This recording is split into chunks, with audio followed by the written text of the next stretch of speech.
Hola chicos, ¿cómo están? Espero que muy bien y que obviamente de verdad estén haciendo caso a lo que es el quédate en casa, porque recuerden que lo importante que está en que todos podamos crear esa conciencia para regresar sobre todo sanos y que podamos ahora sí llevar a cabo nuestras actividades cotidianas a nuestra primera clase virtual. Entonces me gustaría que ojalá pudieran tener una libreta a la mano para que todas las dudas que puedan surgir las puedan ir anotando y cuando nosotros tengamos nuestra sesión en Zoom me las puedan ir indicando y yo de esta manera poder ir generando lo que es la resolución de sus dudas, ¿ok? Lo que es farmacodinámica y farmacocinética lo voy a dividir en dos partes para que el tema pueda ser un poquito más fácil para ustedes y sobre todo que de verdad le demos la importancia a cada una de las fases que corresponde a este tema. Ok, bien, fíjense, vamos a iniciar de esta manera. Primero que nada, vamos a establecer lo que es la diferencia entre estos dos conceptos de farmacodinamia y farmacocinética. Nos dice acá que la farmacodinamia, perdón, va a estudiar los efectos farmacológicos de las drogas y el mecanismo de acción de las mismas a nivel molecular. ¿Qué quiere decir este párrafo, chicos? Quiere decir que ya que su fármaco fue absorbido por el organismo, ahora la farmacodinamia es la que se va a encargar de que nos pueda explicar, ya que está en su célula y que ustedes saben que la célula es un ser que trabaja em, de manera vital y que él solito genera todas sus funciones, a eso era a lo que me refería. Prácticamente la farmacodinamia nos va a explicar cómo es que ahora este fármaco va a trabajar a ese nivel, ¿sale? Cómo es que se va a absorber, cómo es que se va a ir a cada una de las partes de la célula y que va a generar una función específica. Lo vamos a ver más adelante y con mayor detenimiento. Ahorita nos vamos a concentrar en lo que es la farmacocinética, que nos menciona aquí que es la rama de la farmacología que estudia el paso de las drogas a través del organismo. Para que esto pueda ser posible, requiere de pasos específicos, los cuales son la absorción, la distribución, el transporte, el metabolismo y la excreción de los fármacos. En esta parte número 1 de nuestro video nos vamos a concentrar sobre todo en el paso número 1 que es la absorción, ya que es un paso vital. Nosotros una vez que decidimos la vía de absorción que va a tener nuestro fármaco, de eso va a depender el tratamiento y sobre todo va a depender mucho la efectividad que tenga. Ahorita lo van a ver un poquito más detallado. Entonces, iniciando con lo que es farmacocinética, vamos a ir primero que nada al concepto de lo que es la absorción. Nos dice acá que para que una droga realice su acción farmacológica en el sitio de acción, es necesario que cumpla los mecanismos de absorción. Cuando se refiere a mecanismos de absorción, habla sobre todo de membranas semipermeables. ¿Qué quiere decir esto? Nuestro organismo contiene todas esas membranas que al final de cuentas vayan a llegar a una meta específica que es la sangre, chicos. Por ponerles algunos ejemplos, podemos hablar de la piel, las mucosas, algunos órganos, como por ejemplo puede ser el revestimiento del estómago, vaya, entre otros, por mencionar algunos ejemplos. Pero al final de cuentas, todas esas primeras membranas, dice semipermeables porque van a permitir el paso.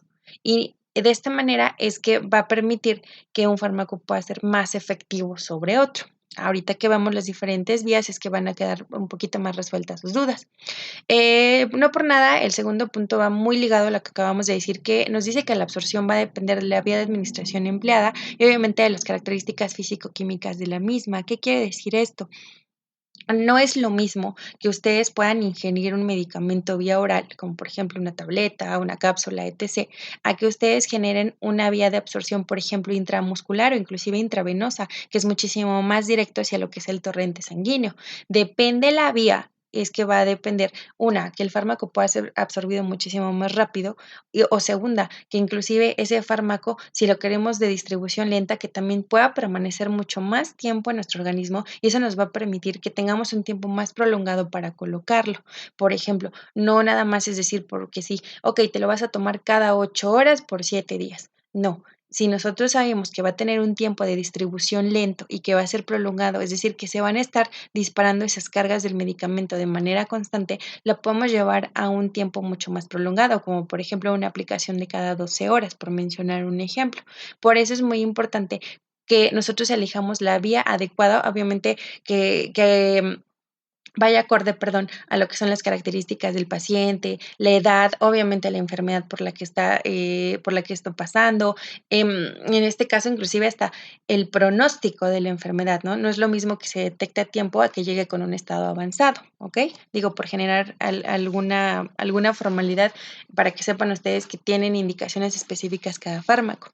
Fíjense acá, hay factores importantes que van a influir sobre esta vía de absorción. Recuerden que estamos en el primer punto, no nos hemos movido, seguimos en lo que es la absorción únicamente. Estos factores nos dicen acá que el primero dice las características del fármaco y su excipiente. ¿Qué es un excipiente, chicos? El excipiente no va a ser más que la sustancia que le va a ayudar a que ese fármaco tenga una forma, inclusive un sabor, un color. Es decir, el excipiente, por ponerles un ejemplo y que quede un poquito más claro, por ejemplo, puede ser la vaselina. La vaselina va a ser la consistencia cremosa o pastosa, como por ejemplo puede ser en un anestésico tópico. El hecho de que sea en gel, ¿sale? Ese es el excipiente, la vaselina. Y obviamente ahí ya va anexada lo que es, por ejemplo, la lidocaína, la epinefrina o demás, ¿ok? A eso se refieren las características del fármaco. Es importante que nosotros sepamos de qué es lo que estamos hablando, de qué tipo de fármaco, para que nosotros digamos, ok, mi paciente es pediátrico, no le puedo mandar esto. Ok, mi paciente tiene tales y tales características, no puedo mandar tampoco este. Segundo, dice, área y tamaño de la superficie de absorción. ¿A qué se refiere este punto? No es lo mismo que tú puedas mandar, por ejemplo, un fármaco vía oral, que sabes que va a tener que pasar por todo el tracto gastrointestinal hasta ser absorbido, a que tú, por ejemplo, lo puedas colocar vía intramuscular, que sepas que si bien es cierto que el glúteo esté bastante vascularizado, va a llegar de manera más rápida. Entonces, a eso se refiere con el área y tamaño de la superficie de absorción. Punto número 3, dice acá, tiempo que la droga permanece en contacto con dicha superficie. Si regresamos al ejemplo entre un fármaco vía oral y, por ejemplo, el intramuscular, es muchísimo más rápido el de absorción de vía intramuscular. Por lo mismo, ya que penetra lo que es la capa de la piel, va directamente hacia el músculo, que es el que está irrigado, y evidentemente es mucho más rápido que llega al torrente sanguíneo, a diferencia de una pastilla que en lo que te lo tomas, en lo que pasa por todo el tubo digestivo, en lo que se generan todos los movimientos para llevar el fármaco hacia lo que es el estómago, en lo que genera que va a penetrar la barrera literalmente del estómago y ahora sí va a ser absorbido y entonces lo va a enviar al torrente sanguíneo. Por lo general, si bien es cierto que la vía oral es de las más utilizadas, también es de las más tardadas. Por eso entiendan, por eso que luego de repente hay pacientitos que dicen, no, ¿sabes qué? Yo no quiero estarme sintiendo mal durante 5, 6, 7 días, yo quiero que me inyectes porque con la primera inyección yo me siento súper bien. Entiendan que por estos factores es que también es importante que tomemos una decisión en cuanto a qué vía es la que vamos a utilizar para administrar nuestro fármaco. Acá está la vía que estábamos hablando, la vía de absorción gastrointestinal. Nos dice que acá la mayoría de los fármacos se absorben en el tubo digestivo por difusión pasiva. ¿Qué quiere decir por difusión pasiva? Y obviamente tiene mucho que ver con lo que les acabo de explicar de que sea un poquito más lenta. Quiere decir que por supuesto que es una vía excelente, de hecho es de las más recomendadas. Pero, ¿qué es lo que pasa? Que por todo el trayecto que pasa este fármaco, lo único que va a pasar es que va a ser lento, se va a estar distribuyendo de manera progresiva.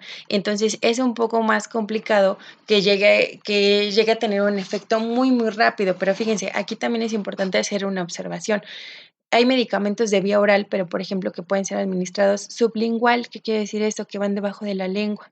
Y a pesar de que también vayan a necesitar todo ese proceso de absorción, como debajo de la lengua es una zona anatómica sumamente vascularizada, es decir, tiene muchísimas venas, muchísimos vasos, es mucho más rápido que se absorba una pastilla colocada debajo de la lengua, que por supuesto así están diseñadas, son sublinguales como tal, no todas las pastillas son de sublinguales, a una que te la puedas tomar, pero al final de cuentas va a llevar el mismo trayecto de absorción gastrointestinal, pero fíjense cómo a pesar de ser el mismo, uno va a llevar un proceso mucho más rápido que la otra. Dice acá que existen variables que dependen del paciente que pueden influir sobre la velocidad y cantidad de la droga absorbida. ¿Qué quiere decir esto? Fíjense, habla sobre pH gástrico. Si ustedes tienen un paciente que, por ejemplo, cursa con gastritis, al final de cuentas está aquí está alterado lo que es el pH gástrico. Normalmente se debe de manejar un pH neutro, sin embargo el del estómago siempre va a ser ácido y oscila más o menos entre el 1 y 2. Entonces, ¿qué quiere decir esto? Que a pesar de que es un pH muy agresivo, la misma fisiología del cuerpo no lo hace para afectarnos, al contrario, todo ese pH sirve para descomponer perfectamente el alimento que llega y que se puedan generar toda la distribución, ya sea de proteínas, vitaminas, etc. Y obviamente también generar un desecho de lo que no nos sirve. Es muy importante ese pH gástrico. En el punto número 2 nos habla de la presencia o ausencia de alimento y esta es bien importante y muy, eh, ¿cómo les diré? Es es una forma muy fácil en la que uno puede administrar un medicamento. No sé si alguna vez les ha tocado que, por ejemplo, les prescriban algún fármaco y les mencionen, lo debes de tomar en ayunas, o este fármaco necesitas primero ingerir tu desayuno y posterior al alimento ya lo puedes administrar.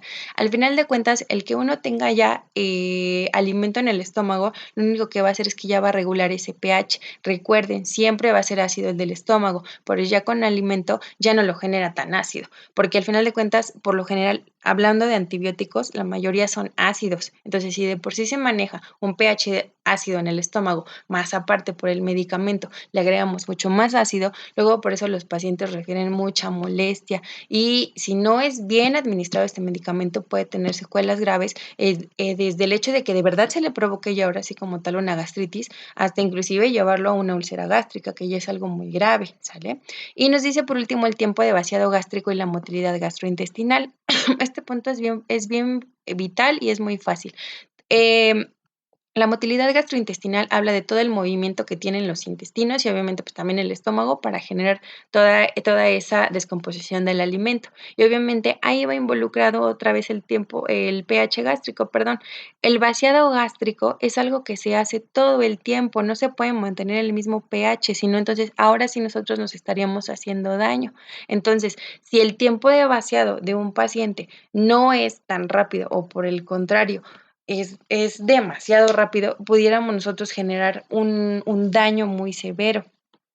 Los pacientes, pues por lo general en la historia clínica siempre se les pregunta, ¿tiene algún problema gástrico? Y fíjense que es casi 90% ya hoy en día que te mencionan que sí, que tienen gastritis. Obviamente, pues el estrés, la ansiedad, inclusive la mala alimentación, pues nos ha llevado a que la mayoría de nosotros no tengamos ya un adecuado funcionamiento gastrointestinal. Entonces es bien importante porque si bien es cierto que por fisiología, insisto, el estómago es ácido, de todas maneras tenemos que checar este punto antes de poder administrar cualquier fármaco para que no nosotros vayamos a generar un daño más grave. ¿Sale? En esta gráfica que van a ver acá en esta imagen, nos menciona lo que es la escala del pH y si se dan cuenta nos los marca desde el 0 hasta el 14 y obviamente pues lo ideal es mantener un pH neutro que está aquí en color verdecito.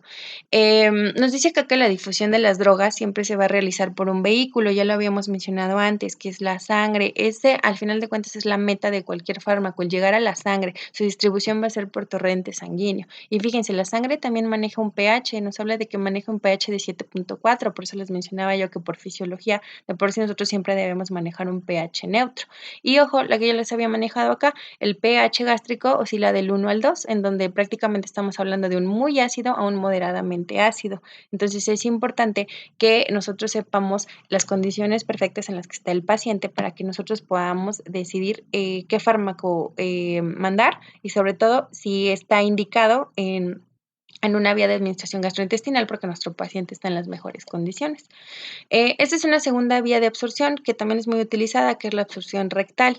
Fíjense acá, dice, si el paciente no puede ingerir el medicamento por vía oral o si el acceso intravenoso de la droga es muy difícil, obviamente esta resulta ser una vía de absorción increíble. Pero fíjense, tiene unas indicaciones muy específicas. El ejemplo más característico son los niños. Si tienes un paciente pediátrico, por lo general los niños no se quieren tomar la medicina. Obviamente que se tomen las pastillas es súper complicado, si a veces ni el jarabe se lo quieren tomar, muchísimo menos una pastilla. Sin dejar de mencionar que luego las pastillas o tabletas son también muy grandes, entonces es muy complicado que se las pasen. Entonces, ¿qué es lo que haces? Si ya tienes obviamente a un paciente que es necesario, Entonces puedes optar por la vía de absorción rectal y de esa manera ya no te estás peleando con el pacientito prácticamente. No todo se resume a que el paciente debe ser pediátrico forzosamente. Por ejemplo, si tu paciente tiene algún síndrome o tiene alguna parálisis que no le permite generar todo ese proceso del tragar esa pastilla, también la absorción rectal pudiera ser una excelente opción. Fíjense acá, dice, la superficie rectal es muy vascularizada. ¿Qué quiere decir eso, chicos? Que tiene muchísima irrigación, que tiene muchas venas. La absorción se hace a través de las venas hemorroidales superiores, medias e inferiores. Eh, si bien es cierto que esta es una vía alterna, porque estamos hablando de que es otra opción más a, por ejemplo, la más común que ya la vimos, que es la gastrointestinal.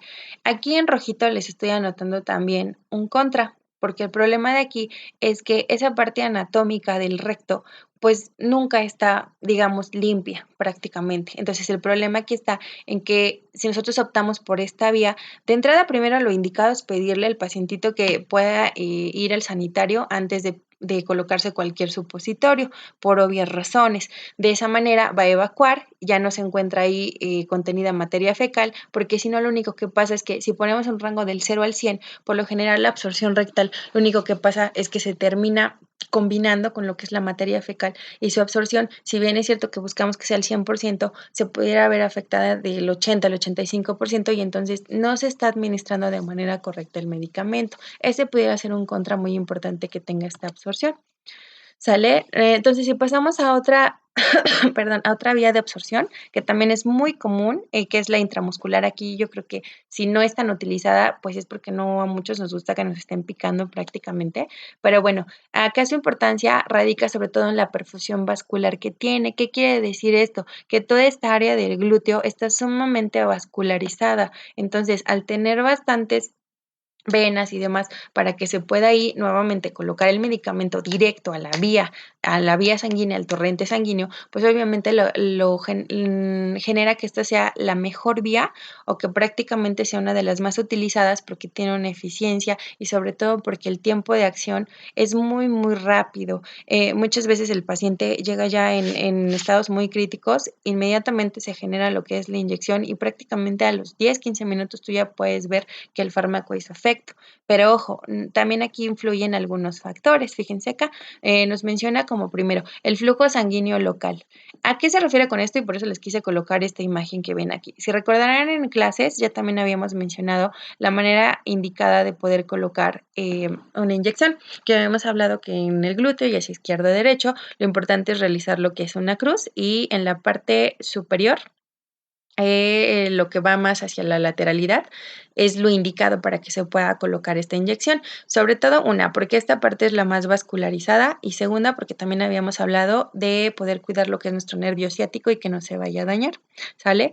Segundo factor importante, si el paciente sufre de cualquier insuficiencia cardíaca, el único problema que está en que está alterado el torrente sanguíneo. Entonces, imagínense, si de por sí el fármaco hacia donde va directamente es hacia la sangre y esto y de por sí él presenta una complicación, nosotros lo único que podemos hacer es agravar el problema y eso va de la mano con el punto número 3 que les maneja aquí, que es los cambios del flujo sanguíneo. Algunos pacientes, no todos, pudieran presentar, por ejemplo, trastornos en la cascada de la coagulación o no lo sé, puede estar alterada su vasoconstricción o su vasodilatación, que por supuesto que ya toman medicamentos previos a. Es importante en la historia clínica, por eso preguntar si tienen algún problema cardíaco o algún problema de trastorno de la coagulación para que ustedes sepan qué se puede indicar, qué se puede mandar y que no vaya a tener ningún problema su paciente. ¿Sale? Otra vía de absorción es la subcutánea. Aquí les quise colocar este esquemita porque me parece fantástico en cómo genera de manera en imagen que ustedes puedan observar que por las diferentes angulaciones es que se puede llegar a las diferentes partes anatómicas del cuerpo, porque fíjense, si ustedes tienen una angulación de 90 grados, pues van a llegar directamente al músculo, que recuerden que esto es lo que está vascularizado y por eso es que es mucho más eficiente porque llega directamente al torrente sanguíneo. Si hablamos de la subcutánea, que es la imagen de número 2, que tenemos aquí una angulación de 45 grados, nos dice acá que la absorción subcutánea se realiza del tejido celular subcutáneo hacia los vasos sanguíneos. Fíjense, lo que es el tejido subcutáneo, ustedes también lo pueden encontrar como la hipodermis.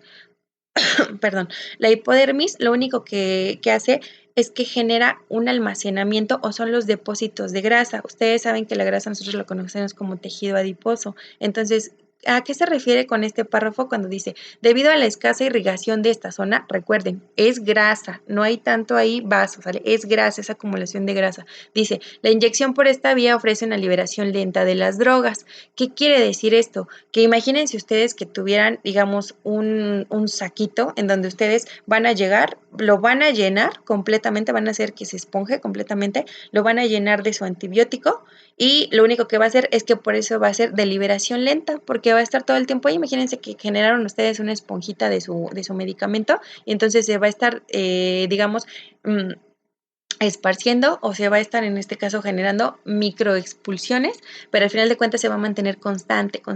Por eso les menciono aquí como principales ejemplos la colocación de la insulina, inclusive de las vacunas. Cuando se coloca una vacuna en el bracito, de hecho también se recordarán las agujas tanto para la insulina como las vacunas son muy delgaditas porque no se trata de que lleguemos a perforar más allá de ese tejido subcutáneo, sino que se quiere quedar, se pretende, perdón, nada más quedar en lo que es el tejido adiposo para que ahí se pueda absorber de manera lenta. No sé si alguna vez han ustedes visto a personas diabéticas cuando se inyectan insulina y literalmente por lo general la inyectan en el abdomen. Entonces lo que hacen es que literalmente aplastan lo que es la cavidad abdominal para dejar expuesto lo que es la grasita, la dermis, eh, y lo único que generan es que perforan esa dermis, pero al irse al tejido adiposo, volvemos a lo mismo, se genera esa esponjita y entonces todo el tiempo la insulina se está depositando de manera constante, ¿sale? Entonces, para que entiendan también un poquito la diferencia entre una aplicación intramuscular y una subcutánea, ¿ok? Por último, tenemos a la vía de absorción que es la vía respiratoria. Ojo, esta vía de absorción, si bien es cierto que es no tan utilizada, es sobre todo más aplicada, por ejemplo, pacientes que cursan con asma o que tienen rinitis crónica, que ya sabemos que esa ya la traen prácticamente para toda la vida y que ya necesitan, por ejemplo, de nebulizaciones. No sé si alguna vez hayan escuchado lo que es eso, pero prácticamente por el vaporcito, no nada más es vapor de agua que están absorbiendo, sino que también ya va incluido ahí un medicamento.